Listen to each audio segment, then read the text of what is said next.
मद्य मादकतारू दूरे रही एक सुस्थ सामाजिक जीवन वृक्षरोपण दिगरे समस्ते सचेतन हेबा आवश्यक।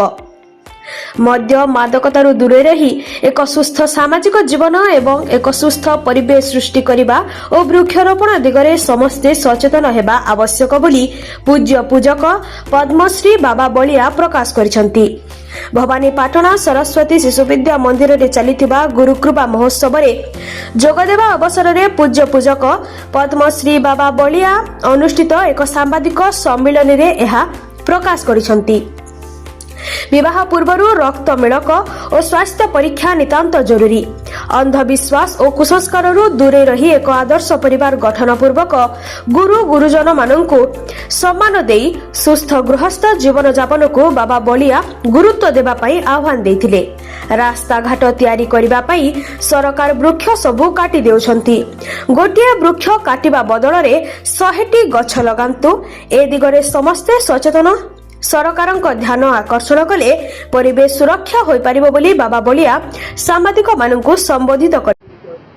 मद्य मादकता को त्याग करी वृक्षरोपण उपरे वर्तमान विशेष गुरुत्व देवा उचित। विवाह पूर्व रक्त मेलक और स्वास्थ्य परीक्षा यह नित्यांत जरूरी है। से भाव में वृद्ध पितामाता को केवल वार्धक्य भत्ता कि चाउल एमती देले जे से माने शांति रहिबे ता नुहे। ता द्वारा गोटे दंड रहिबा नित्यांत जरूरी। सेमानक रोजगार रु किछि अंश से पितामाता अकाउंट को जीवा दरकार। वृक्षरोपण लोक को आह्वान गोटे पटे आप वृक्षरोपण कथा अन्य पटे सरकार बड़ बड़ जंगल काटी जी आपण मानक माध्यम समग्र पुओ झील मान को अभिभावक मान को मोर विनम्र निवेदन जिते बड़े रास्ता तैयारी हबार योजना होउची ताकू स्वागत करा जाऊ।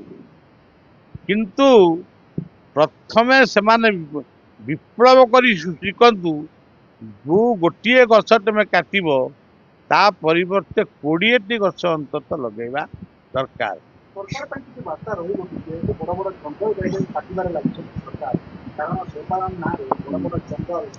ये बिल्कुल सरकार भूल पदक्षेप।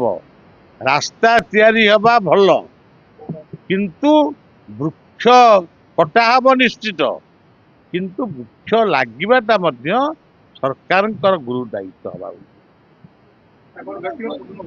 एही सांबादिक सम्मेलन को शिष्य आशीर्वाद जी महाराज परिचालना करिथिबा बेले बाबाजी संजय दास, गोपाल दास, नरहरि दास, विश्वम्बर मिश्र प्रमुख उपस्थित थिले। ब्यूरो रिपोर्ट गुमर टीवी।